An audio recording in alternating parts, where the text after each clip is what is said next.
listener production. The Golden State killings puzzled police and amateur sleuths for decades. Then, in April 2018, a Sacramento man was arrested and charged. How did police find their man? And what led them to him after years of nothing but cold clues and lack of leads? Genealogy is a complex and often misunderstood science, but according to Professor Dennis McNevin, an expert in the field of forensic genetics, it's a technique police are becoming more and more interested in, and something we could all see used in Australia very soon. In this rewind episode of Crime Insiders, Kathryn Fox unpacks Dennis's work and career and dives into cases like the Golden State Killer and the Somerton Man. So DNA profiling only really took off in the late 80s, but it really wasn't until the turn of the century that jurisdictions around the world began establishing DNA databases. So until that time, you really had to rely upon police finding DNA at a crime scene, having a suspect, taking a DNA sample from the suspect and matching them. There were no databases to cross-link between crimes and people who are already in jail because criminal DNA databases are populated by the DNA profiles of people who have been convicted in general. One of the advances or useful aspects of DNA is that it can be compared with other profiles, and that's how we can identify whether someone was associated with a crime because their DNA matches the DNA that's been found from a crime scene. And that doesn't necessarily imply guilt, but it certainly links them to a crime, and that means that that person has some questions to answer. Now, what we can also do is match DNA between crimes. So if a crime is committed in one jurisdiction and another is committed in a different jurisdiction, then if those two DNA profiles, which may not match a suspect, are uploaded to a DNA database, then there'll be a match. And that gives police intelligence that the same person was responsible for two different crimes. And that's what happened in this case. This string of offences had occurred in different jurisdictions in California, and it became apparent to police that it was the same person who was involved with all of these crimes because their DNA had been linked to all of these different crimes that occurred in different jurisdictions. And that meant that the police knew they were dealing with a serial killer who had been responsible for multiple homicides and multiple rapes. So this then raised the significance of this crime, and it signalled to the California police that they were dealing with a very serious offender here, who and that they could potentially solve a lot of crimes by finding this offender. So, how long did it take until he was charged and found? Well, just because the police knew that they were dealing with the same person doesn't mean that they knew who that person was.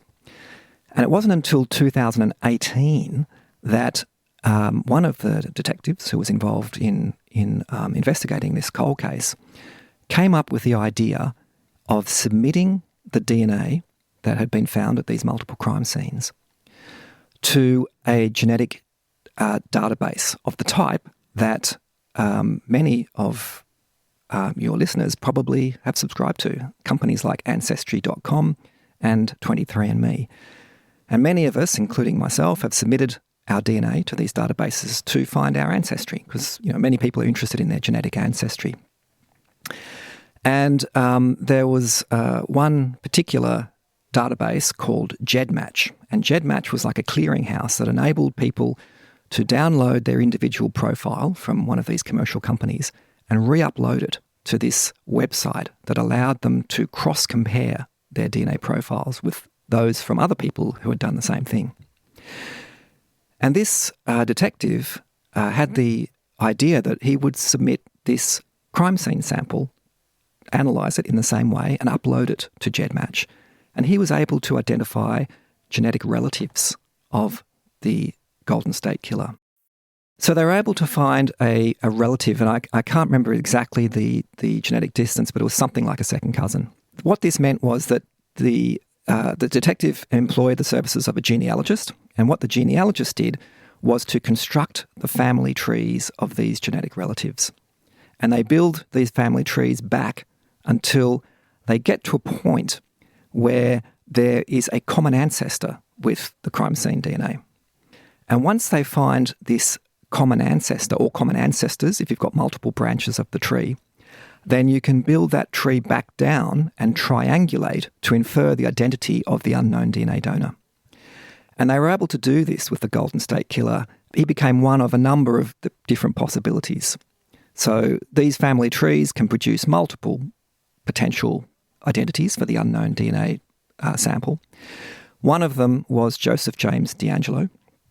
And having these genetic suspects, they were able to eliminate some of them based on their age, where they lived, whether they'd ever been to California, where the crimes were committed, that kind of thing. They were then able to focus their attention on this person and followed him covertly and picked up, I think it was a coffee cup that he'd disposed of in a public place. And in the United States, once you dispose of something in a public space, it becomes public property. So the police are able to obtain that, and they swabbed the coffee cup, obtained a DNA profile, and matched it to all of these DNA samples that have been collected from these multiple crimes throughout California. And that was the key evidence that linked Joseph James D'Angelo to all of these crimes. So what does it actually mean? We hear this term a lot, particularly in television and in books. There's a DNA match, and it's almost like closed case. But what does that actually mean? Because as I understand it, there's no 100% match. So what does it actually mean? So there's two kinds of DNA profiles that I've been talking about here. One is the kind of standard DNA profile that's generated from crime scene evidence and that's obtained from suspects. The other is the kind of DNA profile that you submit to these genetic companies like 23andMe and Ancestry.com. So I'll talk first about the standard DNA profile. So the standard DNA profile involves looking at a very small portion of the human genome, because the human genome is 3.2 billion DNA letter codes long. It's a very long molecule. So we only look at a very small portion of it. And we look at regions that are repetitive DNA, so bits of DNA that repeat themselves. And the reasons that we look at these parts of the DNA is because they differ greatly amongst individuals. So your DNA, Kathy, at these particular parts of the genome are very different to my DNA at the same parts of the genome. And these repetitive elements of DNA are called short tandem repeats, or STRs for short. And a typical DNA profile these days consists of looking at the number of these repetitive elements at 20 or so different parts of the genome, called loci, plural of locus. So we've got 20 different loci on the genome. Each one's got a repetitive element of DNA, and we record how many of these repetitive elements there are at each of these loci. And they're going to vary a lot amongst us, very, very different. So if you generate a DNA profile from a crime scene sample at these 20 loci, and the number of repetitive elements is exactly the same as the DNA that you've obtained from a suspect, then you have very strong evidence linking the suspect to that DNA. Now, as you say, you can never be certain because we haven't sequenced the whole genome. We're only looking at a portion of it. But we can calculate how rare that genotype is and how likely it is to match a random member of the population. And it turns out that if you, using modern STR assays, looking at these 20 different loci, the probability of a particular DNA profile matching a random member of the population is of the order of 10 to the minus 20 or even less. So that's 0.2001. So it's an infinitesimal probability that you're going to match someone randomly, which is why, if there is a match, it's very strong evidence. You can't say it's certain, but it's a very, very unlikely event that it's going to be a random match. In a one in how many terms? Yep. I mean, that's a lot of decimal points. 1 in 20 million or more. Wow. Yeah, I mean, that's roughly how you would think about it. Yes, and the police generate a statistic called a likelihood ratio, which is the likelihood of observing these two matching profiles given two competing hypotheses. One is the prosecution hypothesis, that the suspect is the donor of the DNA, and one is the defence hypothesis, which is that it's a random member of the population. Is it easier to argue in a country like the United States with 330 million people that there could be a handful of people in the country that match this? Yes, there could be, but you have to remember that not all of those people are equally likely to have committed the crime, because, you may have 5 people in the US who could randomly match that DNA, but if there's a person who lived in New York all their lives and never left New York, they are extremely unlikely to have been the donor of that DNA. So you've got to take that into account as well. How difficult is it to explain that to a jury? Well, it can be very difficult, okay, because there is a phenomenon known as the CSI effect. And the CSI effect is coined because of the popularity of shows like CSI on TV. And these shows tend to make the viewer think that A, there's always DNA evidence available, which is not always the case, and B, that if there is DNA evidence and there's someone with a match, then they're automatically guilty. Okay, and that's not the case. So all that's demonstrated by a matching DNA profile is that there is very strong evidence linking someone to a crime scene. Now, that person may be linked to the crime scene for any number of reasons. They may have been present at the crime scene before the crime was committed.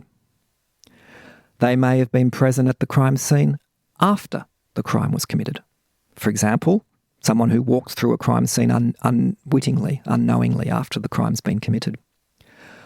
Or their DNA may be transferred to evidence through a process of contamination. So, for example, if laboratories have very lax or poor procedures and samples get mixed up in the laboratory and there's cross-contamination, that's another possible explanation for that scenario. So you have to consider all of these things in combination. The fact that there's a DNA match only suggests one thing, and that is that a suspect whose DNA is matched to has a link to a crime scene for whatever reason. And so you need to examine all of the evidence in its entirety to build up a picture of why that might be the case. So in the case of the Golden State Killer, he was finally charged in 2018 and sentenced to multiple life imprisonment in 2020.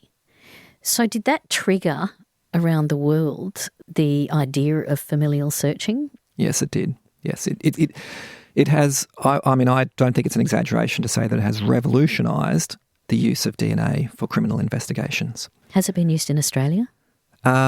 Genealogy hasn't been used to date, as far as I'm aware, in Australia for a criminal matter.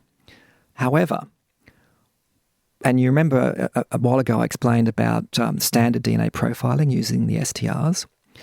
In Australia, it's a matter of routine that if a DNA sample is found from a crime scene and there are no suspects or other investigations haven't led to a match, you can upload this DNA to the National Criminal Identification DNA Database, or NCID for short, and it's compared with all of the DNA profiles that are on that database, which mainly consists of DNA taken from people who have been convicted and are in jail. Of particular other violent crimes or anyone? It varies from state to state, but in general depends on the sentence that you've received. If you receive a sentence of a year or more, then your DNA is maintained on the database.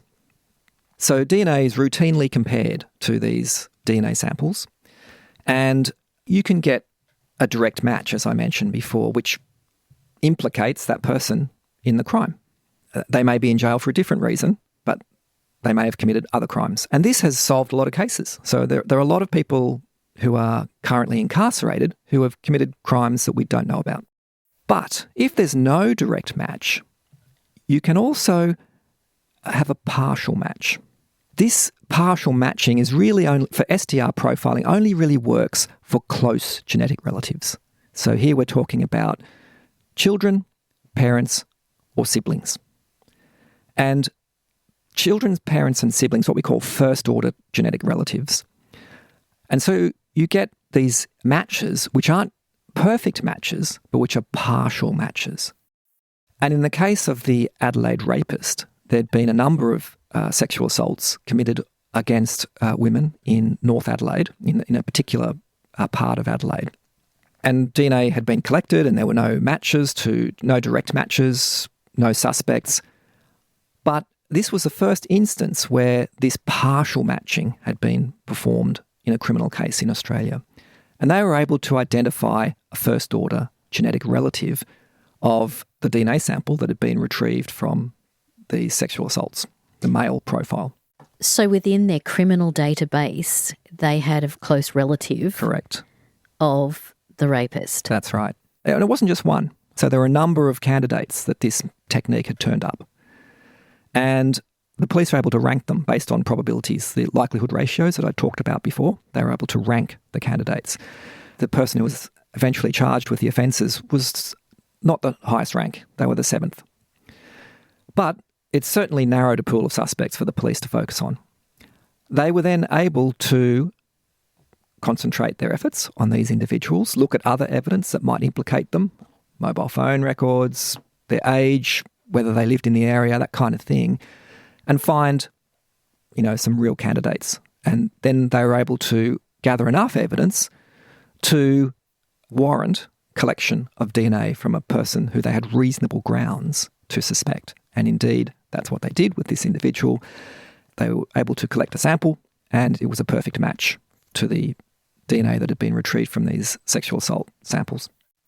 So did the police need a warrant to access sub-information of that database, or it's just accessible? No. So to interrogate the DNA database, that's a routine police practice in Australia. And it's for every state and territory. Every state and territory. But as I mentioned earlier, it's only since the turn of the century that the 6 or 7 databases in Australia, or 8 databases in Australia, have been linked. Until 2000 or so, I can't remember the exact year, but it was around about the year 2000, each state and territory had its own database and they weren't linked. So if you're on a DNA database in New South Wales and a crime was committed in Western Australia by someone who was already in jail in New South Wales, there would be no link and they would not know that. So it's only been relatively recently that police have been able to link those databases in Australia. Coming up, the storing of DNA and how it's changing the face of forensics. How are these samples actually stored? Are the original samples destroyed, or are they stored somewhere, or is it all then translated into digital storage and kept somewhere? So there are requirements under forensic procedures legislation that prescribe this kind of thing, how long samples have to be stored and in what form. And it's generally proportional to the seriousness of the offence. So for homicide, samples have to be stored longer. For break and enters, not so long. Each jurisdiction will store their own samples, and it's usually the original item from the crime scene, whether it's a murder weapon or a piece of clothing, will be stored. But also the DNA that's extracted from those items, and for that matter, the finger marks and the fibres and the other analyses that are performed, they are also stored. So in the case of DNA will be stored in a freezer, like a minus 80 degree freezer somewhere in the laboratory. And the reason for this is because there could be a challenge. There could be new evidence that arises and investigators may need to go back to that evidence. And they need the original source. That's right. New technologies might be developed. All these kinds of things might happen. So those samples are stored. But what's entered into the database that's shared between jurisdictions in Australia is digital data. And that consists of those numbers, the repeats that I talked about earlier. So a typical DNA profile, the data that's stored would be something like this. Locus 1, 13, 17, which is the 2 alleles that we inherit from our parents, and that's the number of repeats that we get from each parent. Locus 2, 6, 9. Locus 3, 11, 13. So it's just a series of numbers that designates the DNA profile. And those are the numbers that are compared to other profiles. So it's just a case of if all the numbers are the same for a particular profile, it's a match. How long does it actually take to do a search? You know, on television, it's like, oh, you watch the screen, numbers scrolling, and then 30 seconds later, it's a match. How long in reality does it take through the system to actually cross-reference everything?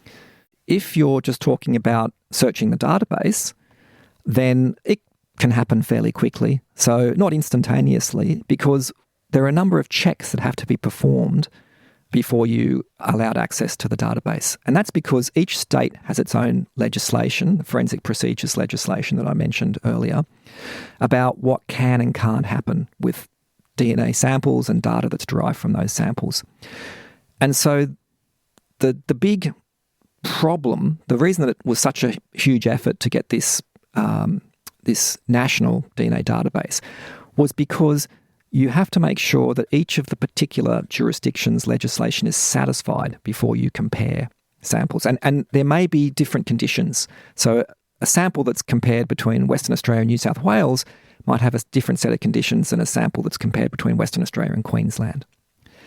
And so these conditions have to be checked, that the legislative requirements for comparing DNA samples have been met, and that can take time. And that's the biggest bottleneck, is making sure that the legislative requirements of the forensic procedures legislation in each of these different states has been met before you compare the DNA samples.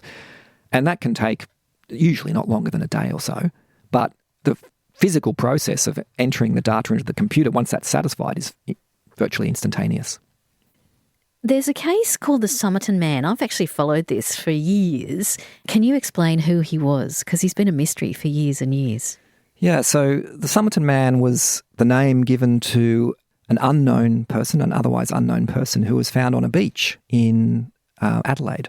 And it attracted a lot of interest and intrigue because no one knew how they got there or who they were. And in his pocket was found a torn-off page from a book written by a 12th century poet called Omar Khayyam, I think their name was. And there was a lot of intrigue about the identity of this person, and many theories were put forward, one of which was that they were a spy of some description. And the Cold War had just started. That's right. He was dressed in a suit, which is unusual to be lying at the beach in a suit. Yeah. Tags were removed from his clothing. Oh, I didn't know that. Yes, right. The tags were cut off his clothing, so people couldn't say whether they were made in Italy, whether they were made in Australia, whether they were made in Russia. That's interesting. That was a novelty as well. Yeah, so you can understand why people were intrigued by this case.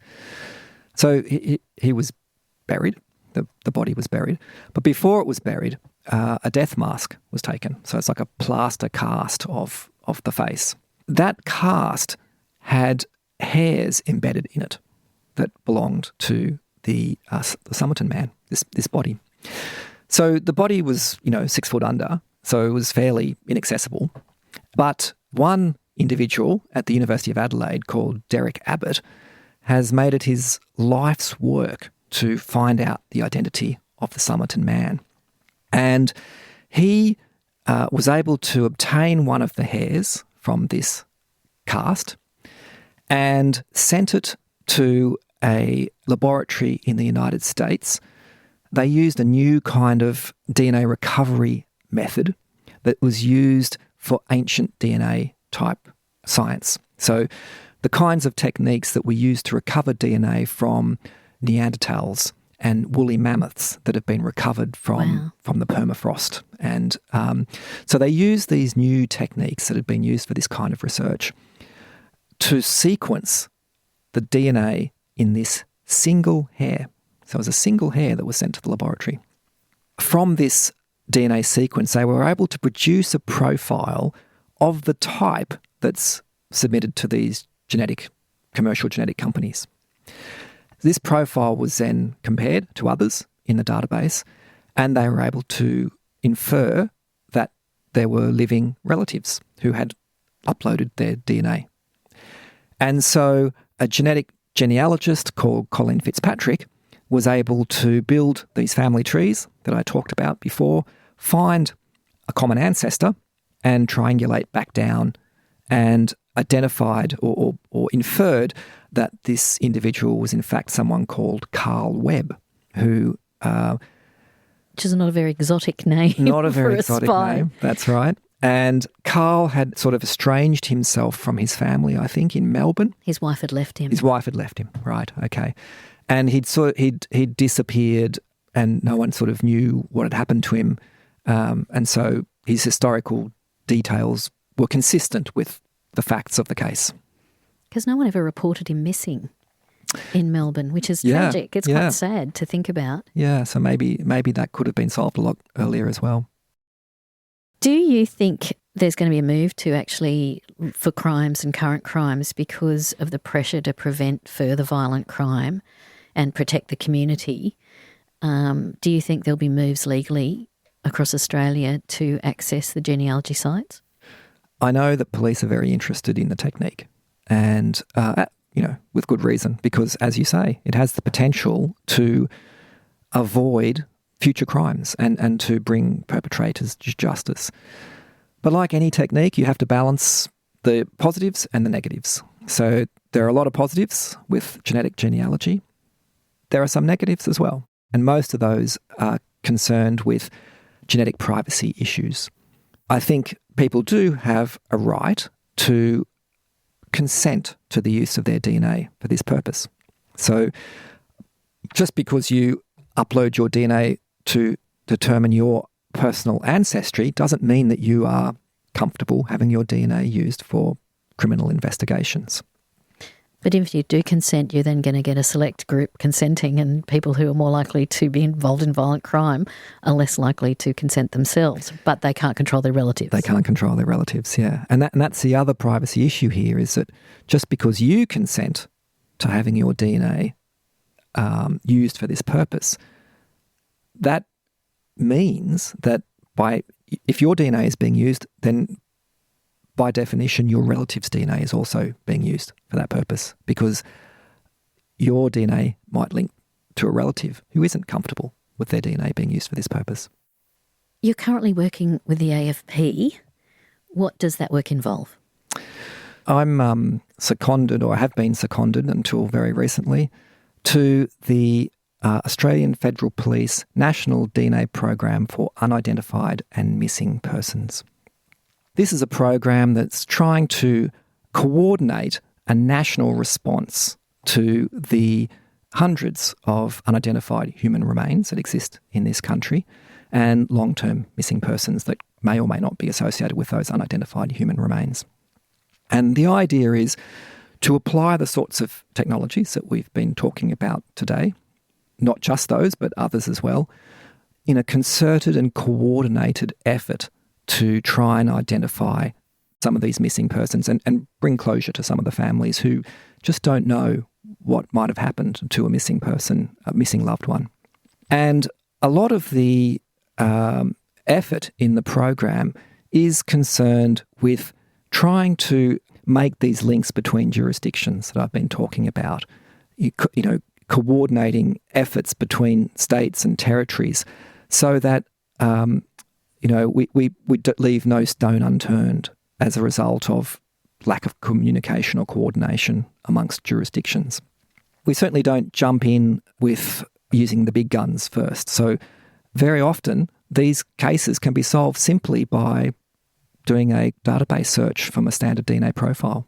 Missing people will have their DNA collected from samples at home, things that they would have used. Yes, that's right. Regularly. Even children, they take from toys and things like that they played with. Toothbrushes are a great source of DNA because... Hairbrushes. Yeah, hairbrushes.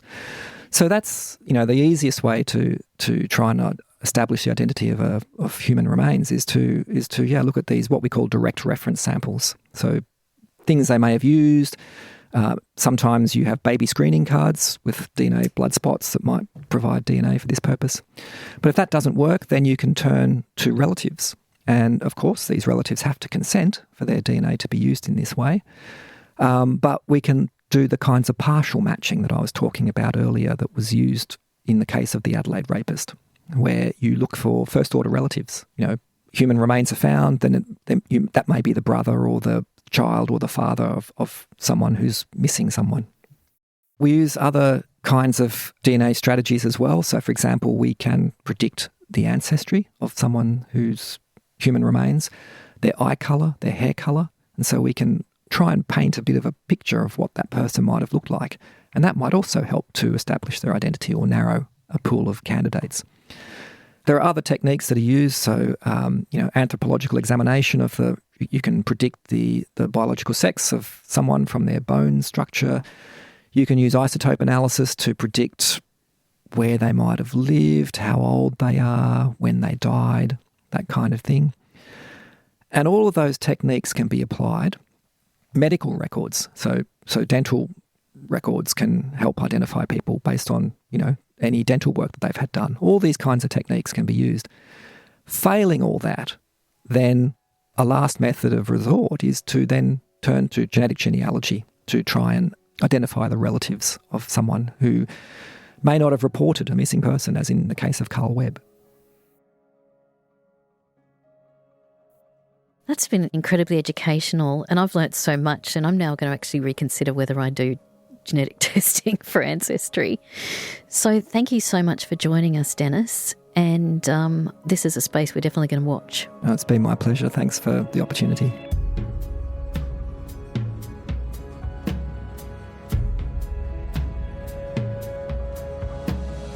That's all we have time for in this Rewind episode. If you know someone who loves true crime, recommend our series to them. And check out our videos by searching Listener Crime on TikTok or Instagram.